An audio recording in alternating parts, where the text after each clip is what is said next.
Hola, buenos días. Esta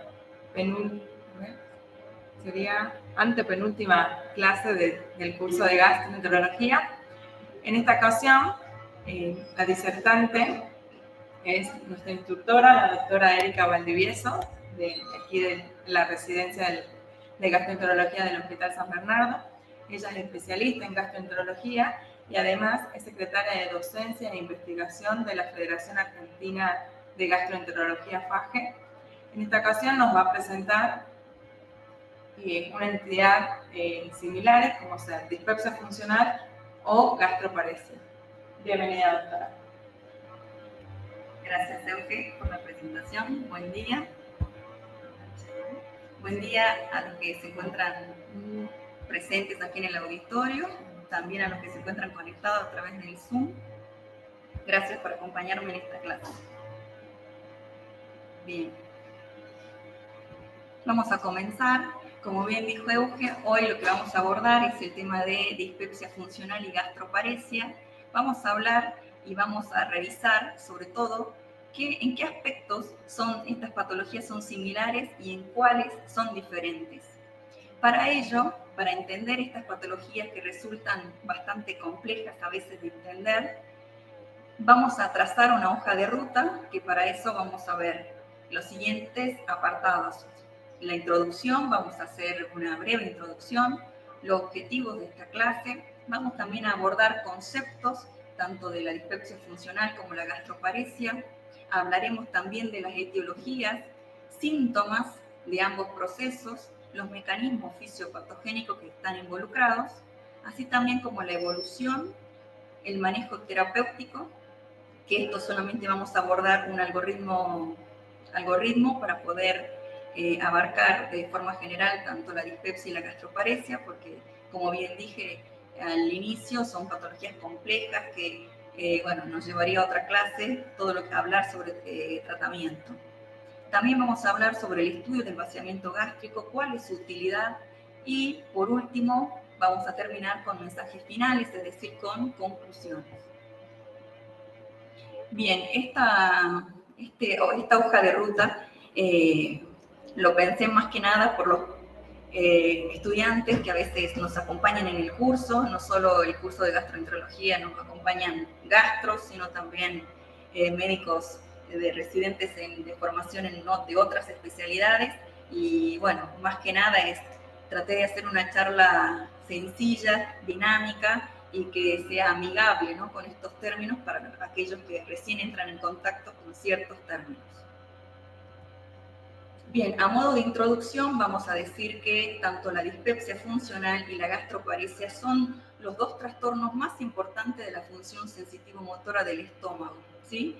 Esto bien nos dice la revisión científica, que nos hablan que estas dos patologías podrían compartir aspectos clínicos y fisiopatológicos, así también como de manejo.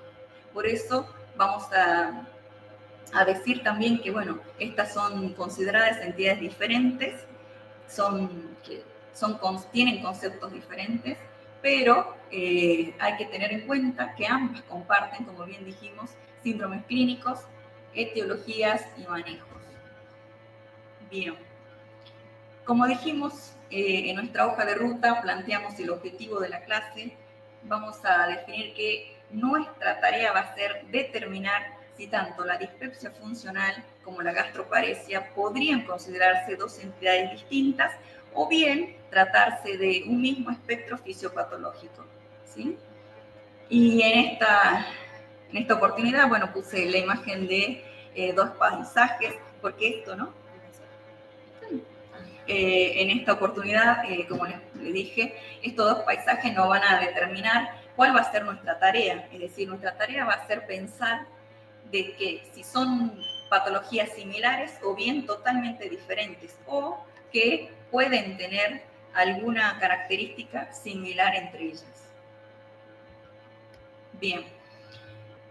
Para partir de los conceptos, vamos a comenzar primero con la dispepsia funcional. La dispepsia funcional la vamos a definir con los siguientes síntomas de acuerdo a los criterios de Roma 4. En todo lo que es las patologías funcionales, van a ver que nos guiamos mucho por todo lo que es consensos. En este caso es un consenso de expertos que en el año 2016 se reunieron y establecieron estos criterios para definir la dispepsia funcional. Bien sabemos que la dispepsia funcional es un diagnóstico excluyente una vez descartadas todas las patologías orgánicas de tanto de estómago y duodeno. Entonces, podemos decir que la dispepsia funcional se va a caracterizar por presentar saciedad precoz y o pesadez postprandial, también dolor o ardor epigástrico. Y esto, como bien dije, es en ausencia de patología orgánica que lo justifique.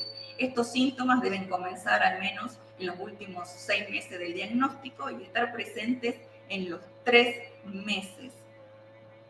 Nosotros, como esto de la neurogastroenterología quizás a veces resulta un poco mucho más difícil de entender estas patologías, pero bueno, nosotros lo que tenemos que pensar es en su fisiopatogenia, que esto ya lo vamos a ver en las diapositivas posteriores, y nosotros también, además de definir el concepto, que nos va a servir de guía para tener el diagnóstico, porque esto, como bien dije, son diagnósticos de exclusión, es decir, nosotros tenemos que seguir ciertos algoritmos para llegar al diagnóstico de una patología funcional.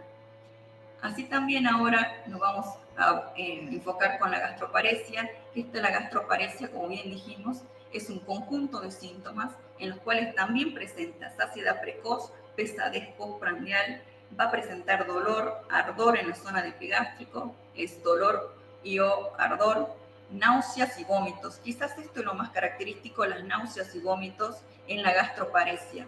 Los vómitos son tardíos, y bueno, de retención. Y también va a presentar dolor, hinchazón y distensión abdominal.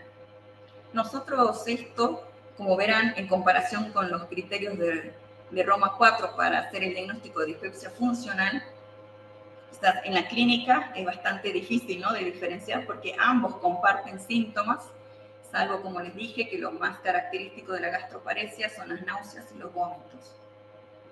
En esto también a la gastroparesia, que se le suma como diferente, que bueno, está asociado a un lentecimiento del vaciamiento gástrico, pero más adelante también vamos a ver que el lentecimiento de lo que es el vaciamiento también puede estar presente en la dispepsia.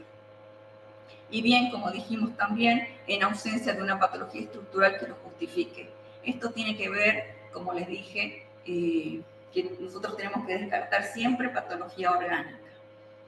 Ahora bien, esto es de acuerdo a la guía de la asociación, de acuerdo al Colegio Americano de Gastroenterología y de lo que es la Asociación Canadiense de Gastroenterología, se dice que nosotros tenemos a la dispepsia, la debemos clasificar en dispepsia no investigada y no investigada. Dentro de la dispepsia no investigada, ¿qué tenemos que preguntarnos? Siempre la edad del paciente, si tienen más de 55 años, si tienen un signo de alarma. ¿Esto qué signos de alarma nosotros nos preguntaríamos? Es decir, si tiene pérdida de peso, si tiene anemia, si tiene alguna hemorragia digestiva, si es un paciente también de sexo masculino, si tiene antecedentes, sobre todo heridos familiares de cáncer de esófago y gástrico, y también el lugar que tiene que ver el lugar de nacimiento y de su infancia, ¿no?, en relación con la prevalencia de cáncer gástrico y de esófago. En este caso, ¿para qué les puse este algoritmo? Es para tener en cuenta cuándo vamos a pedir una endoscopía. Es decir, nosotros tenemos que saber que los pacientes que nosotros vamos a estudiar una patología funcional, vamos primero a descartar, como les dije al inicio, la patología orgánica. ¿Y cómo lo vamos a hacer? A través de una endoscopía. Es decir, que la dispepsia funcional, sobre todo, es un diagnóstico excluyente al tener una veda negativa.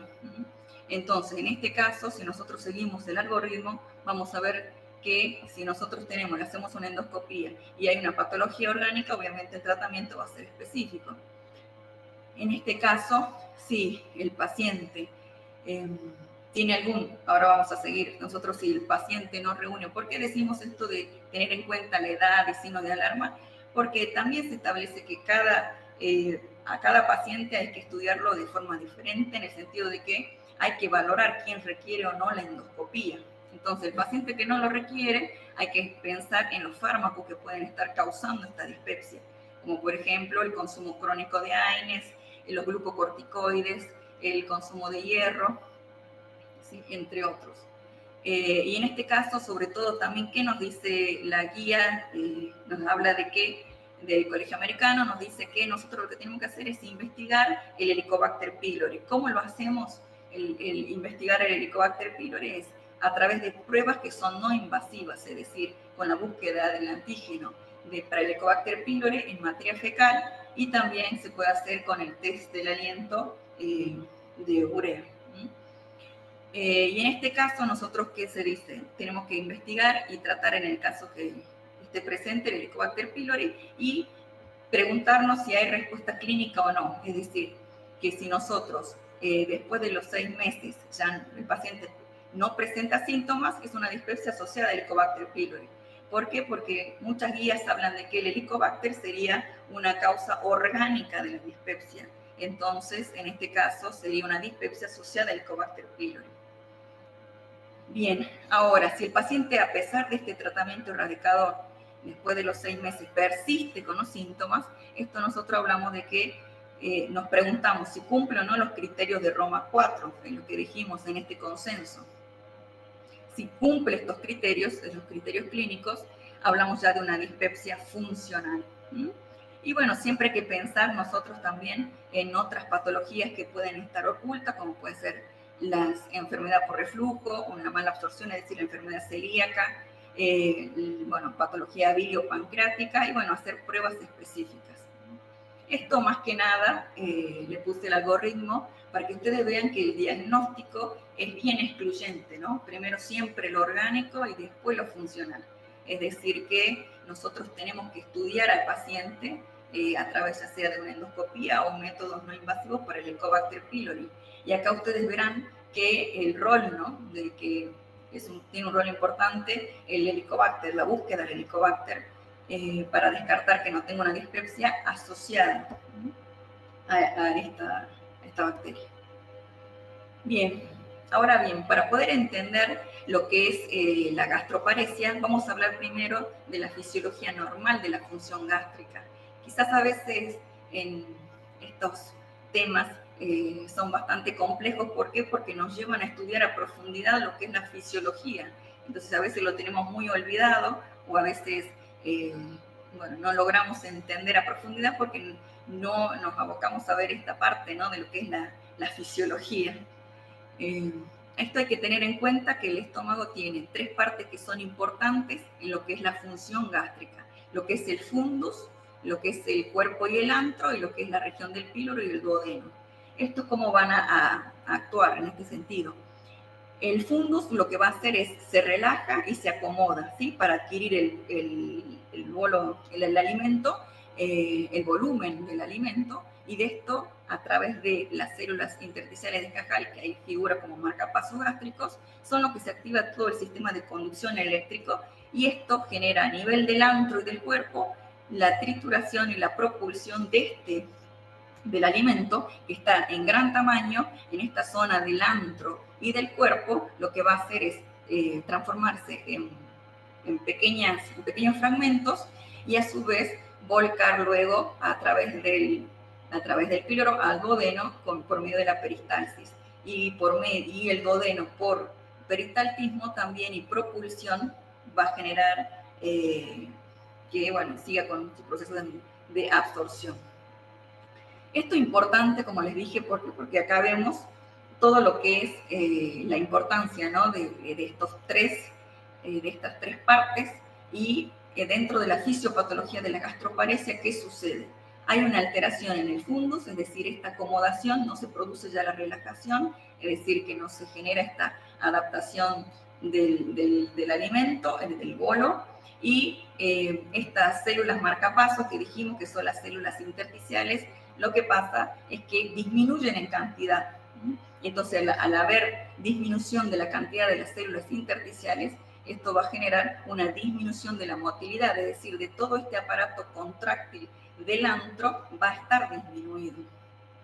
Y con eso va a generar una disminución de la motilidad. Y bueno, ahí también tiene un rol importante el píloro con el píloroespasmo que va a producir, entonces no se va a producir esto que les dije, el fenómeno de propulsión que inicialmente hablamos. Bien, si bien, como les dije, esto es sumamente importante para después entender los mecanismos, ¿no?, fisiopatológicos que están involucrados. Ahora bien, dijimos en nuestra hoja de ruta que íbamos a hablar de las etiologías, es decir, de las causas que están involucradas. En el caso, vamos a comenzar primero con la dispepsia funcional. La dispepsia funcional, como hablamos en tanto en el algoritmo diagnóstico, siempre vamos a estudiar al Helicobacter pylori, porque lo tenemos que también excluir como patología orgánica. Pero acá, ¿por qué está el Helicobacter pylori? ¿Por qué está presente? Se dice que posterior cuando hay una infección por Helicobacter, existe una inflamación, hay cambios inflamatorios crónicos, es decir, por mucho tiempo, a pesar del tratamiento erradicador, persisten estos cambios inflamatorios y generan un aumento de la permeabilidad de la barrera intestinal. ¿Esto qué conlleva? A que exista un secuestro de lo que es eosinófilos y también activación de toda una cascada proinflamatoria y citoquinas, que más adelante vamos a ver que es uno de los mecanismos fisiopatogénicos en la dispepsia funcional. Y bueno, como siempre los factores psicológicos que hay que tener en cuenta está asociado a lo que es la ansiedad y la depresión.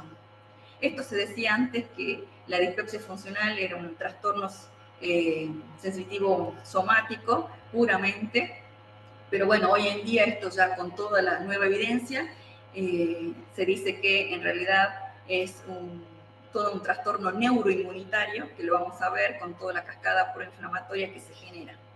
Bueno, también en los pacientes con predisposición genética, y en el caso de las causas de la gastroparesia, a la cabeza, bueno, lo que es diabetes mellitus, que es con la diabetes tipo 1, tipo 2, en los casos que es mucho más severa en la diabetes tipo 1, después también otra de las causas más importantes es el idiopático, que esto se da sobre todo en pacientes jóvenes, en mujeres. Más que nada esto hay que tenerlo en cuenta. ¿Para qué? Para no hacer diagnósticos subóptimos de gastroparesia y tenerlo en cuenta, ¿no?, para el estudio de estos pacientes. También hay que tener en cuenta enfermedades neurológicas como la enfermedad de Parkinson, enfermedades sistémicas como que es la disfunción tiroidea, enfermedades infiltrativas como la amiloidosis, la enteritis eosinofílica y también las enfermedades degenerativas del colágeno, que es la esclerodermia, y las postquirúrgicas. Acá las postquirúrgicas, ¿con cuáles están relacionadas? Es decir, con todas aquellas cirugías que lesionen de forma parcial o total lo que es el nervio vago. Y ¿cuáles son estas cirugías? En las que tienen que ver en relación a la obesidad, con la gastroplastía, con el bypass, y también lo que es la esofagectomía, la duodenopancreatectomía, lo que es cirugías antirreflujo. Todas estas nosotros tenemos que tener en cuenta, y además el trasplante pulmonar. Y acá, ¿cuáles son los que tienen como etiologías en común? Como dijimos, a pensar los fármacos para ambas, el postinfeccioso, que esto es muy importante porque hay bacterias y virus que también generan en un porcentaje entre un 10 y un 20%, en el caso de la dispepsia, hay algunas bacterias que presentan posterior a la infección aguda, dispepsia funcional, y en la gastroparesia, sobre todo, causas virales, que ahora lo vamos a ver. Y bueno, como bien dije, lo idiopático más que nada es para pensar en pacientes jóvenes, en mujeres. Muchas veces nosotros hay un diagnóstico, como dije, subóptimo de lo que es gastroparesia, porque a veces encontramos una endoscopía con resto de alimentos y no pensamos que esto también no podría, hay que estudiarlo y tener en cuenta que lo idiopático es muy común en mujeres y en edad joven. Bien, ahora bien, ¿cuáles son estas infecciones que están asociadas a nivel de estas infecciones gastrointestinales asociadas a la dispepsia. En el caso de, se habla de que la salmonela podría ser uno de los causantes, Escherichia coli, Campylobacter, y también parásitos como Giardia lamblia y el virus que es el norovirus. Esto se dice que pueden desencadenar posterior a una infección aguda entre un 10 a un 20% de dispepsia funcional. Y la gastroparesia postviral es poco habitual que luego de una infección viral aguda autolimitada, pero hay que pensarla y como causa, y tienen un buen pronóstico y mejora dentro del año del seguimiento. Pero también hay infecciones que son bien específicas como Epstein-Barr, norovirus, herpes y citomegalo, que presentan un peor pronóstico.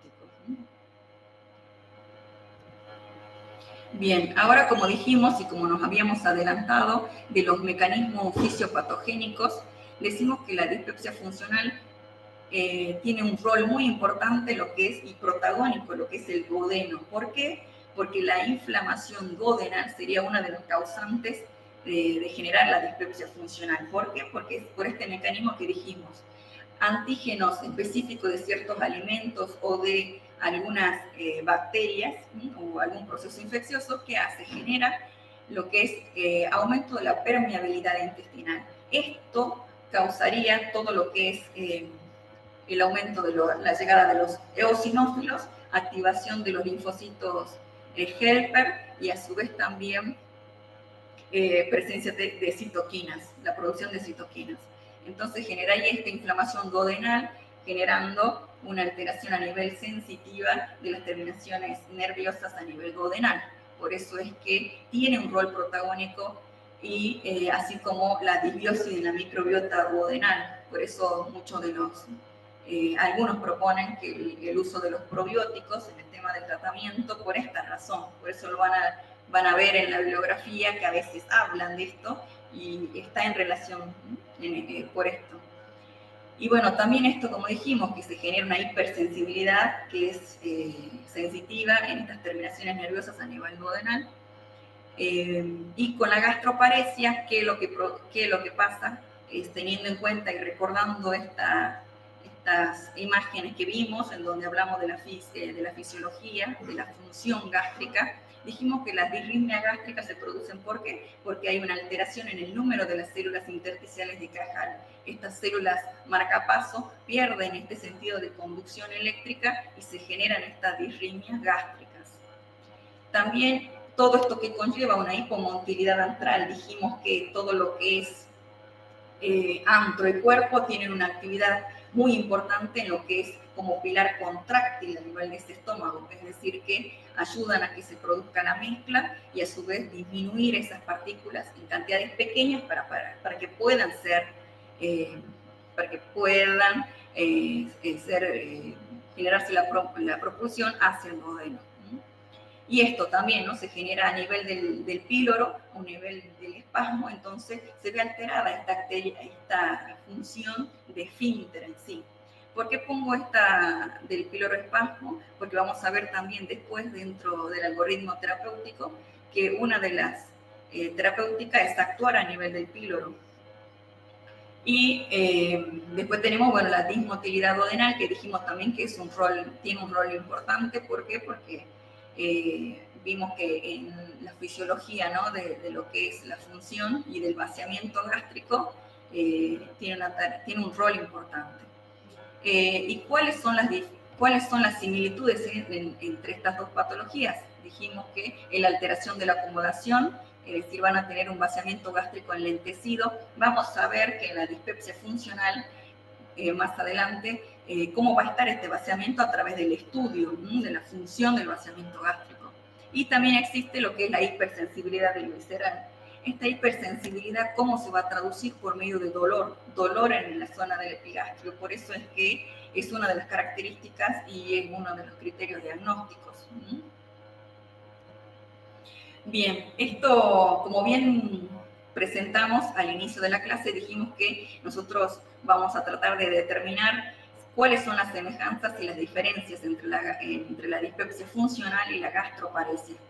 Esto es un estudio, que es un estudio reciente, del 2021, en donde nos habla que a pacientes con un grupo de pacientes con síntomas cardinales, estudiaron 944 pacientes, de los cuales se le hicieron el diagnóstico a través de estudio de la función gástrica y se le hicieron el diagnóstico de gastroparesia a 720 pacientes. Así también con de dispepsia funcional a 224. De eso se hicieron un seguimiento por lo menos de 48 semanas y ¿qué se vio? Que un 42% que tenían el diagnóstico de gastroparesia fueron reclasificados como dispepsia funcional. Y a su vez un 37% de pacientes que tenían diagnóstico de dispepsia funcional, ¿sí?, fueron reclasificados como gastroparesia. Esto también, ¿no?, es muy importante porque es lo que nos lleva a esta clase, decir que ambas entidades conforman un mismo espectro fisiopatológico. Bien, ahora vamos a hablar un poquito de lo que es tratamiento. Como les dije, no vamos a hacerlo a profundidad, pero sí vamos a ver en grandes rasgos los cuáles son estas terapéuticas. Para la dispepsia funcional vamos a tener como opción el IVP, que sería un tratamiento de primera línea. El IVP es una dosis estándar que se debe hacer por 8 semanas y no es a doble dosis, simplemente es a dosis estándar. Y hay que evaluarlo en 8 semanas si hay respuesta o no, es decir, si hay remisión con los síntomas, y si persisten los síntomas, lo que hay que hacerlo es suspenderlo. También, ¿qué hay que pensar? Hay algunas guías que proponen erradicar, es decir, buscar y erradicar en el caso que esté presente el Helicobacter pylori. Incluso hay algunas guías que nos hablan de que sin presencia de lesión, como una úlcera péptica o una lesión específica orgánica causada por el Helicobacter, si no hay que tratarlo igual. Esto tiene que ver también con el medio, ¿no?, en donde estemos, y buscarlo sobre todo, y con métodos que son no invasivos, como dijimos.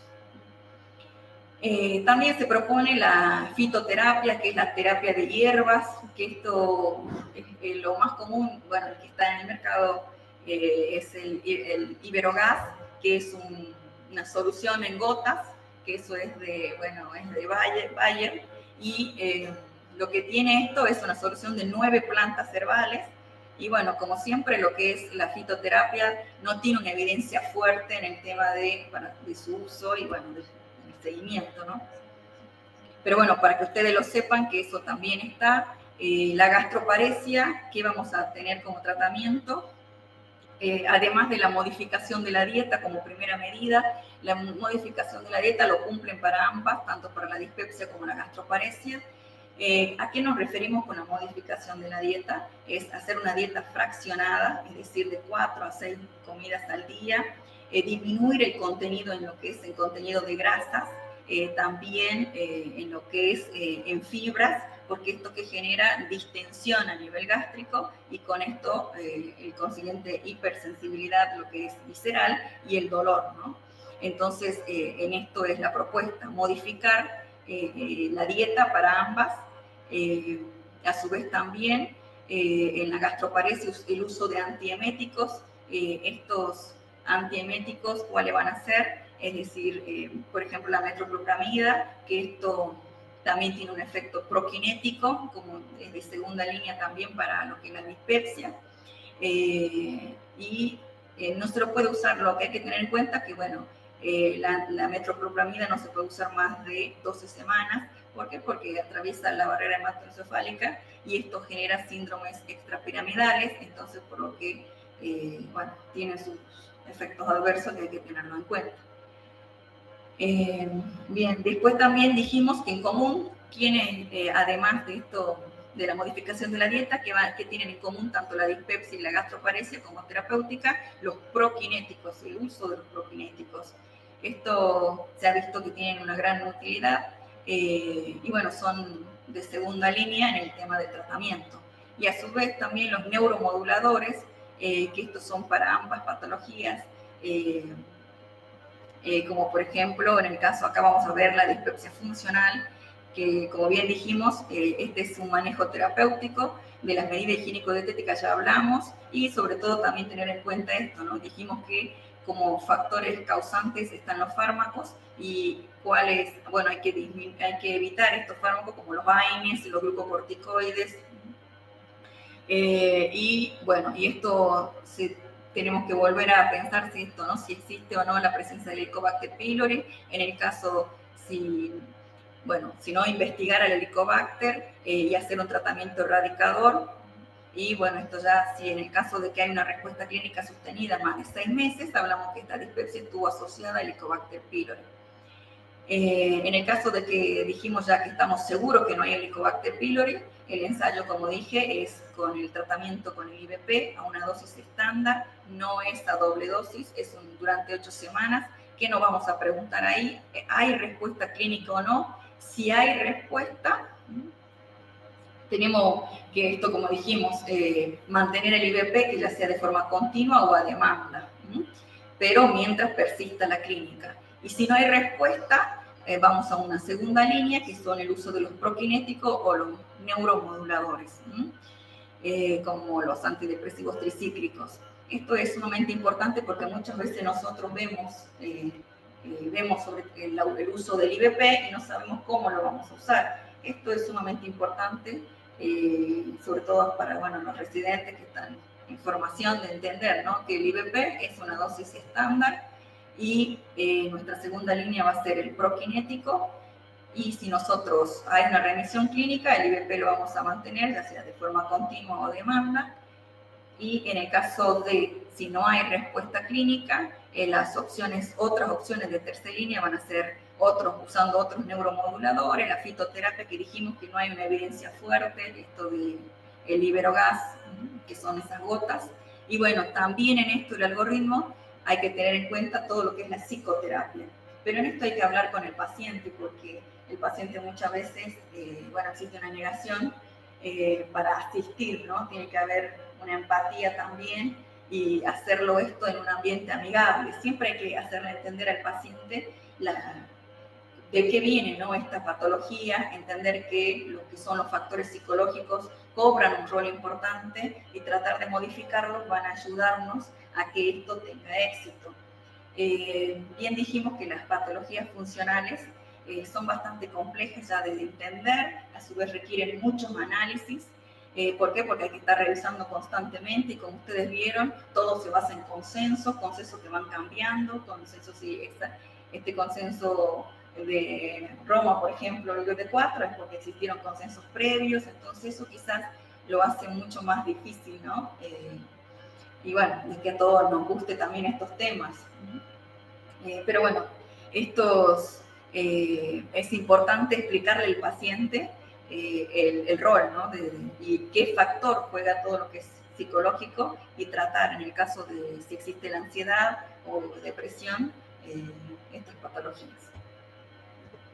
Después vemos el vaciamiento gástrico, es decir, esto es el estudio del vaciamiento gástrico. ¿Cómo lo vamos a hacer? El gol estándar es la gammagrafía para medición del vaciamiento gástrico. Y acá, como ustedes verán, la dispepsia funcional, ¿cómo podemos encontrar? La gammagrafía es un estudio que luego de un ayuno nocturno se le da al paciente un alimento sólido que tiene un biomarcador y que esto se va a hacer imágenes a las 0, 1, 2 y 4 horas posteriores de la ingesta.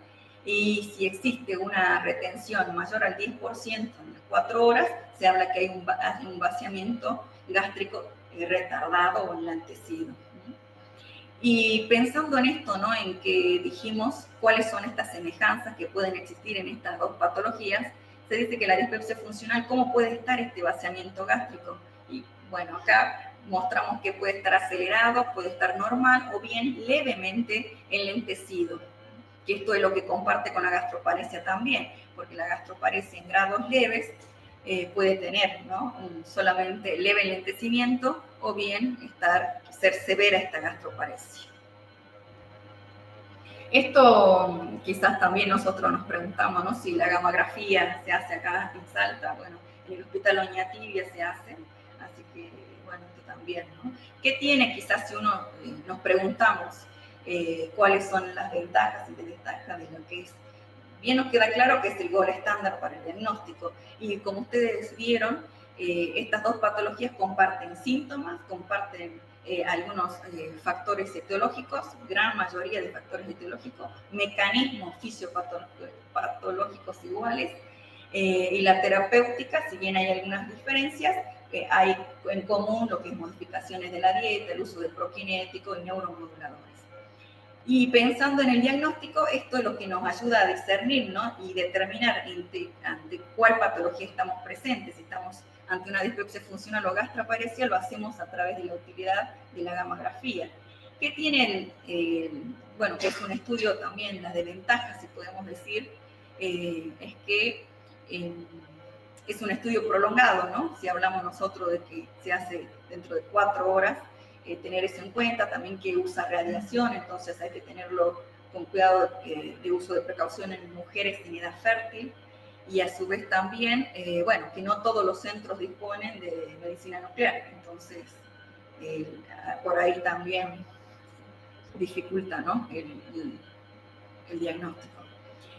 Y dentro del manejo del diagnóstico y tratamiento de la gastroparesia, esto es fundamental que nosotros veamos, sospechemos la gastroparesia. Esta diapositiva más que nada la pensé pensando en la importancia, ¿no? De diagnosticar, como bien dijimos, que cuando nosotros tenemos un paciente con síntomas cardinales, bueno, ahí pensarlo y confirmar el diagnóstico. ¿Cómo lo vamos a hacer? Dijimos que a través de una endoscopía. La endoscopía tiene una sensibilidad, una especificidad moderada, y la sensibilidad es baja para el diagnóstico. ¿Por qué? Porque nosotros encontrar resto alimentario podemos sospechar, pero nada específico para la gastroparesia. Lo que sí debemos hacer nosotros es repetir esa endoscopía. ¿Por qué? Porque es un estudio subóptimo. Si nosotros encontramos restos de alimento, no va a ser un estudio completo. Entonces lo que se dice es que nosotros tenemos que prepararlo al paciente con más horas de ayuno, 8 horas de ayuno, por lo menos, y a su vez también otorgarle una dieta líquida previa o hacer también lavados a través de nasogástricos. Y bueno, generalmente repetir la endoscopía. Y ahí la utilidad del vaciamiento gástrico que dijimos, cómo lo vamos a hacer con la gamografía. Y se pueden hacer test de imágenes complementarias en el caso de que nosotros queramos hacer una tomografía, por ejemplo, y lo que tenemos que tratar, dijimos que tenemos que determinar el diagnóstico de gastroparesia en ausencia de patología orgánica. Entonces tenemos que excluir cualquier patología obstructiva, mecánica. Después, bueno, acá también tenemos que determinar la etiología. Ya dijimos que la diabetes mellitus, pensar en esto. Las cirugías, ya hablamos de qué tipo de cirugías. Los fármacos también, que sobre todo son los opioides. Los antecedentes, ¿no? De una infección viral, enfermedades sistémicas y las neurológicas, que dijimos que era la enfermedad de Parkinson. Dentro del tratamiento farmacológico ya hablamos, dijimos que tienen la utilidad los prokinéticos, los antieméticos y los neuromoduladores. Y bueno, hay que pensar también en las gastroparesias que son severas, el soporte nutricional, con fórmulas enterales, ya sean orales, y con infusiones por yeyunostomía o nutrición parenteral total. Como ustedes verán, esto tenemos que trabajar en conjunto con las nutricionistas y con el área de nutrición, que esto es sumamente importante. Y bueno, y hay que tener en cuenta las terapias avanzadas, como dijimos, que es la terapia sobre el píloro y las cirugías. Bien, y ya para ir finalizando, esto, como verán, resulta bastante complejo entender ambas patologías, pero bueno, lo que conlleva esto es mucho de aprender estos términos, amigarse y sospecharlos, ¿no? ¿Para qué? Para que no existan diagnósticos subóptimos. Y hasta ahora nuestra tarea fue determinar, ¿no? qué tenían en común y cuáles eran las diferencias. Hasta ahora esto también, ¿no? Nos lleva una tarea como médicos, sobre todo, de pensar, de hacer todo un arte, ¿no? Esto lleva mucho arte, no solo con el estudio, sino también de pensar en los síntomas. Por eso, ahora, antes de terminar, vamos a hablar de estas dos versiones, vamos a comparar dos versiones en esto en nuestra tarea de asumir nuevos y de aprender nuevos términos. Les puse acá para que a su manera puedan comparar estas dos versiones de las Vírgenes de la Roca de Leonardo da Vinci, que estas fueron realizadas. La primera versión fue realizada en el año 1486. Ambas están realizadas por el mismo pintor, que es Leonardo da Vinci. Estas miden 2 metros y están pintadas al óleo. La primera versión de Leonardo da Vinci data del 1486, como les dije, y la segunda versión de 1497. Y se encuentra la primera en París y en la segunda en el Museo de Londres. Como ustedes verán, cuando miramos ambas pinturas, pensamos, ¿no?, a decir, bueno, si son similares o no, viendo esta tarea que veníamos haciendo con la clase, tratando de discernir entre semejanzas y diferencias. Aquí nosotros, a grandes rasgos, podemos decir, bueno, que uno quizás en las tonalidades, ¿no?, hay bastante diferencia, pero en la siguiente diapositiva lo que vamos a ver es que, bueno, además de estas tonalidades, en la segunda versión hay muchas diferencias. Tenemos lo que es el símbolo de bueno, tenemos ahí la cruz, y en estas figuras, ¿quién tenemos? La Virgen María, tenemos a Juan Bautista, tenemos al Niño Jesús y al Arcángel Uriel. Y verán ustedes que ahí les marqué en rojo cuáles son esas diferencias. Sobre todo, bueno, que Juan el Bautista ahí tiene una cruz, después se ve la mano del Arcángel Uriel, que en la segunda versión no está. Y bueno, muchos también que tienen que ver con la perspectiva de las miradas y demás, que hacen la diferencia en ambas versiones. Y bueno, a manera de finalizar, como mensaje final, decimos que tanto la dispepsia y la gastroparesia son los dos trastornos más frecuentes de la función neuromuscular gástrica. Es decir, tenemos nosotros que tener en cuenta que por definición se consideran dos entidades diferentes, es decir, pero bueno, comparten la clínica, también los factores etiológicos, es decir, los causantes, los mecanismos fisiopatológicos y manejos terapéuticos. Y también tenemos que entender que estas alteraciones que se producen van a ser sensitivas y motoras, en más o en menos diferentes proporciones. Es decir, para la dispepsia funcional mucho más sensitivo, y como ustedes vieron en las imágenes de la gastroparesia, todo lo que es motor tiene su rol importante por esa dismotilidad. Y bueno, a modo también de finalizar, decimos que el estudio del vaciamiento gástrico es lo que nos permitiría conocer la alteración predominante, es decir, si estamos frente a una gastroparesia o ante una dispepsia funcional. Muchas gracias.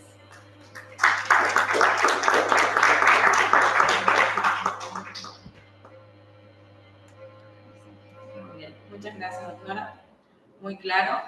La verdad que es una patología que hay que pensarla en el consultorio, de que hay muchos pacientes que consultan justamente por esta sintomatología, y hay que hacer hincapié también en la historia clínica, en hacer un buen interrogatorio. Y, por ejemplo, en el caso de nosotras niñas altas, gracias a Dios, podemos contar con la gamografía, pero por ahí hay en otros sitios donde no cuentan con ese método. ¿Cómo podríamos hacer en ese caso para lograr un diagnóstico diferencial? Claro, nosotros, como bien dijimos al inicio, el gol estándar para el diagnóstico de la gastroparesia es la gamografía, para ver la utilidad del vaciamiento, ¿no? La función en sí gástrica, pero bueno, con el diagnóstico que nosotros hacemos, es sí o sí de primera línea, es la gamografía. Después todo lo demás es todo indirecto, ¿no? También se puede usar también el uso de resonancia y demás, pero son todo, como te digo, no va a hablar de signos indirectos. ¿Sí?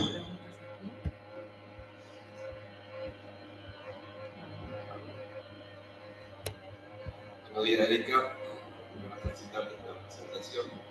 Y así como decía, es un poco difícil armar un algoritmo cuando somos pacientes de manejo muy artesanal, como vos decías. Bien, fundamental creo que la semiología, la historia clínica nos brinda mucho conocimiento y tratar de establecer en dónde está parado el paciente.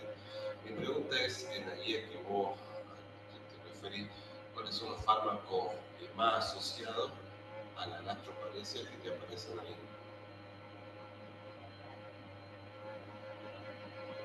Sí, nosotros bien dijimos que los fármacos es el común para los dos, si bien diferentes, es decir, para la dispepsia funcional, lo que es AINES, glucocorticoide, hierro, algunos antihipertensivos, y bueno, en lo que es la gastroparesia, sobre todo el uso de los opioides, viste que hoy en día el consumo crónico, ya sea como terapia del dolor, es muy común de encontrar, y eso es sumamente importante indagar, como bien dijiste vos, a la hora de la historia clínica, ¿no? Recabar esos datos, porque a veces nosotros lo que es, bueno, también por el tiempo que tenemos a nivel del consultorio, no podemos hacer a veces un interrogatorio bien exhaustivo y quizás los fármacos a veces olvidamos de preguntar y cuál es el consumo crónico, ¿no? Que tiene. Porque a veces, bueno, el paciente ya lo tiene muy naturalizado, cuáles son pastillas que toma y no nos avisa.